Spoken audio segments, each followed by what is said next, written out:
For instance आपका competition sell कर रहा है a wooden rack may be, और anything you just name it. So आपने देखना है कि यार वो सारे क्राइटेरिया मीट है आपकी, इस प्राइस ब्रैकेट में आ रहा है, रिव्यूज़ की ये सिचुएशन है, सेल्स वेलोसिटी इस तरह आ रही है, वो सारी कंपटीशन आपका मतलब जब आपने एनालिसिस कर लिया and it fits on your budget as well, तो उसके बाद फिर आपने देखना है कि एक आपने चीज़ इसके अंदर जो बड़ी इंपॉर्टेंट है वो ये है कि आपने उस सेलर के जाकर नेगेटिव रिव्यूज़ को ज़रूर देखना है। अच्छा, अस्सलाम वालेकुम जी, कैसे हैं आप लोग? सब ठीक ठाक हैं? अच्छा, आप मैं थोड़ी सी डिस्कस करूँगा चीज़ें अबाउट अमेज़ॉन, कि अमेज़ॉन के ऊपर जब आप प्रोडक्ट रिसर्च कर रहे हैं तो वो किन फैक्टर्स को आप काउंट इन कर सकते हैं, बिकॉज क्योंकि द प्रोडक्ट विच मेक्स और ब्रेक्स योर बिजनेस एक्चुअली, जितनी आपकी प्रोडक्ट बेहतर होगी, कंपेटिटिव होगी, इनोवेटिव होगी, उतनी ही चांसेस हैं जो कि उसके स्केल अप होने के।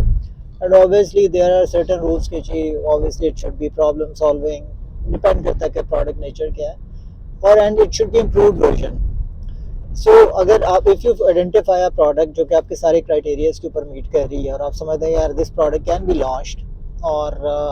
बट उसके अंदर एक चीज़ होती है कि अगर आप सिमिलर प्रोडक्ट लॉन्च कर रहे हैं जो कि आपके कंपेटिटिव की है and it's your competition as well, तो आपने ये देखना है यार आपने उससे बेहतर प्रोडक्ट या इम्प्रूव्ड वर्जन किस तरह देना है। अगर आप उसको एज इट इज़ दे देंगे तो देर लाइकली वेरी लेस चांस कि आपकी प्रोडक्ट उस तरह स्केल अप हो या प्रोडक्ट के ऊपर सेल्स वेलोसिटी है। अच्छा, उसको इम्प्रूव करने का क्या प्रोसीजर हो सकता है या क्या ट्रिक हो सकता है? उसमें ये हो सकता है कि जो ऑलरेडी सिमिलर प्रोडक्ट सेल कर रहा है,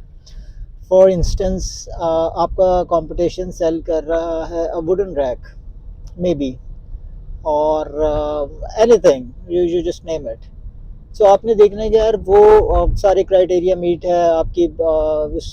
इस प्राइस ब्रैकेट में आ रहा है, रिव्यूज़ की ये सिचुएशन है, सेल्स वेलोसिटी इस तरह आ रही है, वो सारी कंपटीशन आपका मतलब जब आपने एनालिसिस कर लिया and it fits on your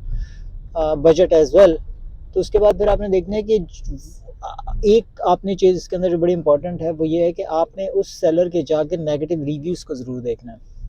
अच्छा, उसमें क्या होगा कि there would be few customers जिन्होंने कोई फीडबैक दिया होगा उस प्रोडक्ट के ऊपर, ऑब्वियसली उसकी एक अच्छी अच्छी रैंकिंग होगी, एक अच्छी सेल्स वेलोसिटी हो रही होगी, but still there would be certain areas of improvement as well. ठीक है, सो उसके अंदर जो है बायर उसने कुछ दिया होगा कि फॉर एग्जांपल इसके स्क्रूज ऐसे हैं, या ये हैंग होते हुए इस तरह हो जाती है, या कोई भी प्रॉब्लम तो उसने को आइडेंटिफाई की होगी, या कलर फेड हो जाता है आफ्टर सम टाइम, या सम एनीथिंग, या इसकी जो है वो पैकेजिंग ठीक नहीं है, या इसके अंदर जो आपने यूज़र मैनुअल दिया हुआ है, या जो इसकी अगर DIY प्रोडक्ट है तो उसके अंदर जो आपने इंस्ट्रक्शंस दी हैं वो प्रॉपर नहीं है, तो वही सारी चीज़ें हैं जो कि आपको जो there is a margin of improvement in your product. ठीक है, तो आप उन नेगेटिव रिव्यूज से वो सारी चीज़ें आइडेंटिफाई करते हैं कि यार ये 4 5 6 चीज़ें हैं जो कि मोस्टली कस्टमर जो है वो कंप्लेन करें फॉर दिस पर्टिकुलर प्रोडक्ट। और जब आपने 2 4 अपने कंपटीशन को की एनालिसिस कर लिया और उनके रिव्यूज़ को देख लिया, then it would be easier for you कि यार मैंने अब उस प्रोडक्ट के अंदर इम्प्रूवमेंट क्या करनी है। अच्छा, ऑब्वियसली एक बेंचमार्क के ऊपर आपने प्रोडक्ट तो मैन्युफैक्चर कर ली, लेकिन अगर आप ये 4 5 6 चीज़ें या 2 3 जितनी भी हैं जो आप समझते हैं यार ये आइडेंटिफाई करके अगर मैं इसको इम्प्रूव कर लेता हूँ तो obviously it would add a lot of value to my product, तो फिर आपने उन चीज़ों के ऊपर एक्चुअल काम करना है। फिर जब आप once you are putting an order to a supplier, तो आपने उसको स्पेसिफिकली बताना है कि यार मुझे ये इम्प्रूव चीज़ें चाहिए इसके अंदर, क्योंकि अदरवाइज़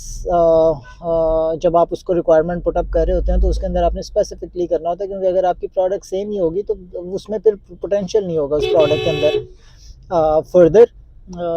स्केल अप होने का, क्योंकि ऑलरेडी उस रैंक के ऊपर प्रोडक्ट्स रैंक्ड हैं,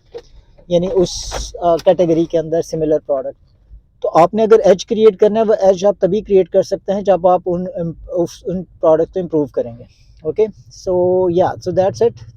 and thank you so much. If you have any question you can reach out to me. Thank you, take care, bye bye.